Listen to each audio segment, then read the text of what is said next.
আসসালামু আলাইকুম। আশা করি সবাই ভালো আছেন, সবাই সুস্থ আছেন।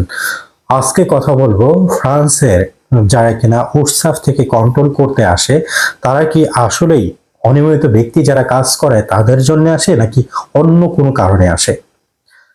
উৎসাহ থেকে যারা কন্ট্রোল করতে আসে তাদের কাজ হলো আপনারা যে জায়গাতে কাজ করছেন সেই জায়গার যে সোশ্যাল কোটিজেশন যেটা রয়েছে ওটা ঠিকমতো পে করছেন কিনা, আপনাদের যে ঠিকমতো বেতন দিচ্ছেন কিনা, কোনো ক্যাশে বেতন দিচ্ছেন কিনা এবং সবকিছু নিয়ম মাফিক আপনারা করছেন কিনা।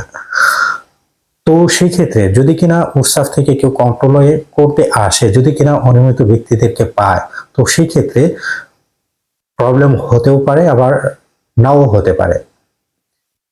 প্রবলেম হতে পারে, অনেক কম ক্ষেত্রেই প্রবলেম হতে পারে যদি কিনা ওর স্টাফে যারা কাজ করে থাকে শুধুমাত্র তারা ওইটা নিয়েই তারা কনসেন্ট্রেট করে যে সবকিছু নিয়ম আকারে করেছে কিনা, কোনো ধরনের দুর্নীতি তিনি করেছে কিনা। যদি কিনা এমনটা হয়ে থাকে, অনেক ক্ষেত্রে দেখা যায় যে ফোকরা যিনি আছে তার সামনে এগুলো পেশও করে না যে অনিয়মিত ব্যক্তিদের ক্ষেত্রে।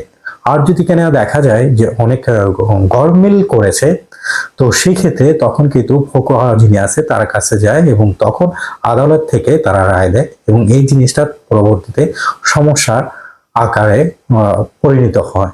তো এটা হলো সমস্যা। এর কারণে তো অবশ্যই যারা কিনা অনিয়মিত ব্যক্তিদেরকে কাজে রেখেছেন তারা যদি কিনা সতর্ক থাকে, যদি কিনা আগে থেকে জানে তাহলে ভালো হবে। এবং আরেকটা জিনিসও, যখন কিনা আদালত থেকে ডাকা হবে তখন যদি উকিল থাকে মালিক পক্ষের, তাহলে মালিকের উকিলের সাথে তারা প্রশ্ন কিরকম করতে পারে সেগুলো ভালো করে জিজ্ঞাসা করে এবং প্রিপারেশন নিয়ে গেলে পরে ভালো হবে। যদি কিনা সব প্রশ্নের ঠিকভাবে উত্তর দিতে পারে, অনেক ক্ষেত্রেই অনেক কিছু থেকেই সমস্যার সমাধান পেতে পারে।